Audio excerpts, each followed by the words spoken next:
দুলা ভাই, আপনি এমন করে আমার দিকে তাকিয়ে আছেন কেন? এই পিচ্ছি বউ, তুমি এসব কি বলো? আমি না তোমার বর। বরকে কেউ দুলাভাই বলে? লোকে শুনলে কি বলবে? তাহলে কি বলবো? আর আপনার সাথে তো আপুর বিয়ে হবার কথা ছিল, তাহলে তো আপনি আমার দুলা ভাই হন, তাই না? ধ্যাত, তোমার আপুর সাথে বিয়ে হওয়ার কথা ছিল কিন্তু হয়নি, হয়েছে তো তোমার সাথে। তাই এখন আমাকে দুলাভাই বলবে না কেমন? তাহলে কি বলবো? আমি তো তোমার বর, তাহলে বরকে কি বলে শোনাবো? কি বলে? তুমি তো দেখছি কিছুই জানো না। আচ্ছা, এখন থেকে আমাকে বর বলবে কেমন? ও আচ্ছা, ঠিক আছে। আচ্ছা পিচ্ছি বউ, শোনো না, আজকে কি সেটা বলো, জানো তো? কি আজকে? ধ্যাত, মজা করো না তো, জানটা। আমি মজা করব কেন? আজকে তো রবিবার আর 6 তারিখ, আর কি হতে পারে? ওই শোনা বউ, আমি এসব কথা বলছি নাকি? তাহলে? আজকে তো আমাদের বিয়ে হলো, আর এখন তো আমাদের কি জানো না বুঝি বউ? ও হ্যাঁ, আমার বান্ধবী বলেছিল আজকে নাকি বাসর রাত, আর আপনি নাকি আমাকে অনেক অনেক আদর করবেন। আর কি বলেছে তোমার ফ্রেন্ড? আর বলেছে আপনি আসলে আমি যেন আপনাকে সালাম করি। তাহলে করলে না তো? আচ্ছা ঠিক আছে, করছি। থাক শোনাবো, সালাম করতে হবে না, এখন তাকাও আমার দিকে। শান্ত কথাটা বলে সানসিতার মুখটা তুলে ধরল। সানসিতা কয়েক সেকেন্ড শান্তের চোখের দিকে তাকিয়েই চোখজোড়া নামিয়ে নিল।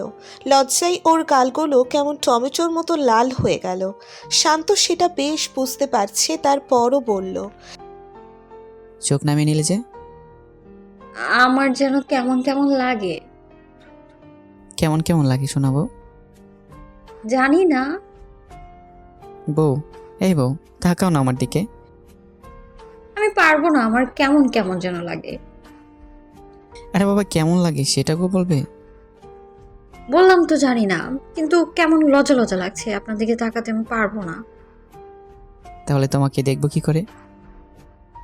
সানসিদা লজ্জাতে কথা বলতে পারছে না, তাই শান্ত আবারও ওর মুখটা তুলে খেয়াল করলো ওর ঠোঁটজোড়া কেমন কাঁপছে। মুহূর্তের মধ্যেই শান্তির ভেতরে যেন এক অজানা অনুভূতির সৃষ্টি হলো। ও আর নিজেকে আটকে রাখতে পারল না, ওর ঠোঁটজোড়া দখলে নিয়ে নিল। সানসিতার সাথে সাথে চোখ খুলে শান্তের দিকে তাকালো। ও সানসিতার ঠোঁটজোড়া চকোলেটের মতো করে চুষে খাচ্ছে। সানসিতা শরীরের মধ্যে অজানা শিহরণ বয়ে যাচ্ছে, যার জন্য ও নিজের শাড়িটা দুই হাতে খামচে ধরে রেখেছে। 5 মিনিট পর শান্ত সানসিতার ঠোঁটের স্বাদ নেওয়ার পর ওকে ছেড়ে দেয়। তখন ও হাঁপাতে হাঁপাতে বলে, পচা লোক একটা, বাজে লোক। হ্যাঁ, আমার ঠোঁটে কিভাবে চুমু দিল। আপনার কখনো ভালো হবে না। হ্যাঁ, আপনি আমার লিপস্টিকটা নষ্ট করে দিয়েছেন। পাগলিমের কাণ্ড দেখো, আমি তোমাকে আদর খেলে দিলাম আর তুমি কান্না করছো। বাজে ছেলে, এভাবে কেউ আদর করে? আমি জানি না বুঝি কি করে আদর করতে হয়।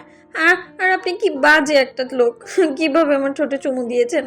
এভাবে কেউ ঠোঁট খায়? হ্যাঁ, আপনি আমার লিপস্টিক নষ্ট করে ফেলেছেন, পচা একটা ছেলে। আরে পিচ্ছি বউ, তুমি কি সব বলো? এভাবে আদর না করলে কিভাবে করে? হ্যাঁ, তোমার ঠোঁটে আদর দিলাম, এটা ভালো লাগেনি বুঝি? আর লিপস্টিক নষ্ট করে দেওয়ার কি আছে? কালকে আবার লিপস্টিক দেবে, তাহলেই তো হলো। আপনি আমার লিপস্টিক নষ্ট কেন করবেন? আপনি আমার ঠোঁটে কি সব করলেন? আমি সবটা বলে দিব সবাইকে। আপনি না খুব পচা। আগে জানলে আমি কখনো এই রুমে আসতাম না। আরে বাবা, তুমি তো বললে তোমার বান্ধবী বলে দিয়েছে বর আসলে সে তোমাকে আদর করবে, তাহলে তুমি এখন বুঝতে পারছো না এটাকে আদর বলে? হ্যাঁ, আমি জানি না বুঝি আদর কিভাবে করে। আপনি একটা পচা লোক, বাজে একটা লোক। কিভাবে আমার ঠোঁটে চুমু দিয়েছেন? আর আমি সবাইকে সবটা বলে দিব, দেখেন আপনি। আপনাকে সবাই খুব মারবে। তুমি পারবে আমাকে সবার কাছে মার খাওয়াতে? আর এটা বললে তো তোমার নিজেকে লজ্জায় পড়তে হবে। কেন লজ্জায় পড়তে হবে কেন?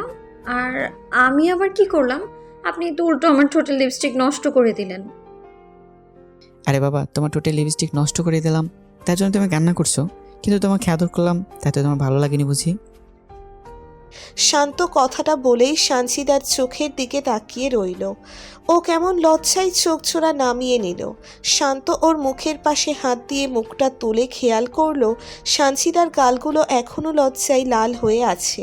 তাই ও আবারও জিজ্ঞেস করলো, কি হলো বলো, তোমার ভালো লাগেনি? না হলে আমি আর তোমাকে এভাবে স্পর্শ করবো না, তোমার ঠোঁটে চুমু দিব না। জানো তো, এই আদরগুলো না স্ত্রীর কাছে তার স্বামীর থেকেই পায়, কিন্তু তুমি তো সেটা চাও না। সেটা জানি না। আপনি এভাবে তাকিয়ে আছেন কেন আমার দিকে? খুব ভয় করছে আমার। আমি কি বাঘ নাকি ভাল্লুক যে তোমাকে খেয়ে ফেলবো? জানি না, কিন্তু আপনি কেমন করে যেন আমার দিকে তাকিয়ে আছেন। প্রথমবারে এমন করে তাকিয়ে থেকেই আমার ঠোঁটে কি সব করলেন আপনি। তার উপরে এখন আবার কি করেন তার কোনো ঠিক নেই। প্লিজ আপনি আমার সাথে কিছু করবেন না প্লিজ, আমার খুব ভয় লাগছে তো। আরে বাবা, বোঝার চেষ্টা করো। বাসরাতে স্বামী তার স্ত্রীকে আদর করে, আর তুমি কিনে ভাবে ভয় পাচ্ছ? দেখি আমার কাছে এসো, আদর করে দিয়ে সব ঠিক হয়ে যাবে। দেখো, আর একটু ভয় লাগবে না। না না, আমার কিছু লাগবে না। আপনি আমার থেকে দূরে থাকুন প্লিজ, আমার ভয় লাগছে। আরে বাবা, দূরে থাকলে আদর করবো কি করে? আর আমার তো তোমাকে কাছে পেতে ইচ্ছে করছে, তাই না বলো? কাছে আসো, আদর করলে দেখো তোমারও ভালো লাগবে। তুমি ভয় পেও না। দেখো তোমাকে এমনভাবে আদর করবো যে তুমি বুঝতেই পারবে না। না না, আমার কিছু লাগবে না তো। আপনি আমার সাথে কি না কি করবেন ঠিক নেই। এই জন্যই হয়তো আপু আপনাকে বিয়ে করেনি, পালিয়ে গেছে। আপনি একটা বাজে লোক, আপনি একটা পচা লোক। কি সব করতে চান? আমি কালকেই বাসায় চলে যাব আর সবাইকে সবটা বলে দিব। দেখেন আপনি কিভাবে ও বকা দেয় আপনাকে সবাই ওরা। তাই? আচ্ছা ঠিক আছে, দিও।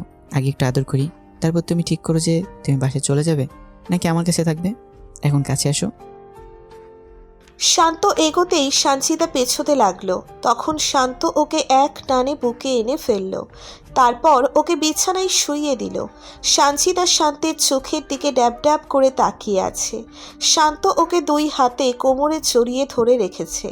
ভয়ে সানজিদার বুকের ভেতর ধুকপুক করছে। শান্ত একটা মুচকি হাসি দিয়ে ওর কপালে একটা কিস করলো। সানজিদার চোখ জোড়া বন্ধ করে নিল। ওর ঠোঁট জোড়া কাঁপছে। শান্তের মনে হলো সানজিদাকে কিস করলে হয়তো ও আবারও কান্নাকাটি করতে পারে। তাই আর ঠোঁটে কিস না করে ওর সারা মুখে, নাকে, কানে, গলায়, ঘাড়ে কিস করতে লাগলো। শান্তের গরম নিঃশ্বাসে সানজিদা বারবার শিউরে উঠতে লাগলো আর ঘন ঘন নিঃশ্বাস নিতে লাগলো। শান্ত বুঝতে পারছে সানজিদা অনেকটা উত্তেজিত হয়ে গেছে, যার জন্য এখনো আর ওকে বাধা দিচ্ছে না। শান্ত সানজিদাকে নিজের করে পাওয়ার জন্য আর দেরি করতে পারল না। আস্তে আস্তে ওর শরীর থেকে কাপড়গুলো সরিয়ে দিতে লাগলো। ওর গালগুলো লজ্জায় টমেটোর মতো লাল হয়ে গেছে। ও শান্তকে আটকাতেও পারছিল না, উল্টে বারবার ওকে আঁকড়ে ধরছিল। শান্ত কিস করতে করতে সানজিদার নাভিতে চলে আসে। সেখানে কয়েকটা গাঢ়ভাবে কিস করতেই সানজিদা অনেক বেশি শিউরে ওঠে। চুমু দিতে গিয়ে শান্ত হঠাৎ করেই সানজিদার নাভিতে কামড় দিয়ে ফেলে। তখন ওর ঘোর কাটে। ও নিজেকে ছাড়িয়ে নিয়ে বলল, ও মা গো, কি বাজে একটা ছেলে, আমাকে মেরেই ফেললো। সানজিদা শান্তকে দূরে সরিয়ে দিয়ে দেখে ওর শরীরে কিছুই নেই। তখন ও কান্না করে দিল। শাড়িটাকে কোনো রকম শরীরে পেঁচিয়ে দিয়ে বলল, বাজে ছেলে একটা। হ্যাঁ, আপনার কখনো ভালো হবে না। আপনি এত পচা, আমি আগে জানলে কখনো আপনার কাছে আপনার সাথে বিয়ে করতাম না। আপনি কি না আমার সাথে এইসব কি করছেন, ছি। আপনি আসলেই একটা বাজে লোক। না হলে কি আপু আপনাকে এভাবে রেখে পালিয়ে যেত না তো, তাই না? আপনি এসব করবেন জানলে আমি কখনো এখানে আসতাম না। আপনি কিনা আমাকে এভাবে কামড়ে দিয়েছেন। আমি সবাইকে সবটা বলে দিব। আপনি একটা পচা লোক, শুধু আমায় কষ্ট দেন আর কি সব করেন। আরে বাবা, আমি কি করলাম? তোমাকে আদর করছিলাম, তুমি তো বুঝতে পারো না। আর কামড় দিলাম কোথায়? ওটা তো ছোট্ট করে একটা বাইট দিলাম। কাছে আসো, দেখি আদর করে দিই। আর তুমি লজ্জা পাচ্ছ কেন? স্বামীর কাছে স্ত্রীরা লজ্জা পেতে নেই। আপনি কি সব করেছেন, তার উপর আমার সব কিছু খুলে ফেলছেন। আমি আপনার কাছে থাকবো না, আপনি একটা লুচু লোক। আর তার উপরে কি সব করলেন। দেখেন আপনার কখনো ভালো হবে না। আপনি কখনো বউ পাবেন না, কেউ বিয়ে করবে না আপনাকে, দেখে নিয়েন। তাহলে তুমি বিয়ে করলে যে? আমি বিয়ে করেছি নাকি? আব্বু আম্মু জোর করে আমাকে বিয়ে দিয়েছে। আমি কি বিয়ে করতে চেয়েছিলাম নাকি? তার উপরে যদি জানতাম যে আপনি এতটা বাজে একটা লোক, তাহলে তো আপনার সাথে আমি কখনো বিয়ে করতাম না, আপনার কাছে কখনো আসতামই না আমি। তোমার কি খুব বেশি খারাপ লাগছে? তাহলে আমি আর তোমাকে স্পর্শ করবো না। তুমি বিয়েতে রাজি না, এটা তো আমি আগে জানতাম না। সেটা বলে দিলেই পারতে। আমি আর তোমাকে বিয়ে করার মতো একটা বড় সিদ্ধান্ত নিতাম না। আমি জানতাম তুমি একটু বাচ্চা স্বভাবের আর তোমার যথেষ্ট বয়স হয়েছে বিয়ের, কিন্তু তুমি যে এরকম কিছু বলতে পারো আর এরকম কিছু ভাববে সেটা জানতাম না। তাহলে আমি বিয়ে করতামই না। আসলে তোমার আব্বু আর আমার আব্বু সমানটা বাঁচাতে বিয়েটা করেছিলাম, কারণ তোমার আব্বু বিয়ের 2 দিন আগে পালিয়ে গিয়েছিল। আমি সমান বাঁচাতে তোমাকে বিয়েটা করে নিয়েছিলাম। প্রথম দেখাতে তোমার আব্বুকে আমার ভালো লেগেছিল। ভালোবাসতাম না ঠিক, কিন্তু পছন্দ করতাম। কিন্তু তোমার আব্বু যে অন্য কাউকে ভালোবাসে, আমাকে বিয়ে করবে না সেটা কখনো বলেনি, তাই সবটা মেনে নিতে চেয়েছিলাম।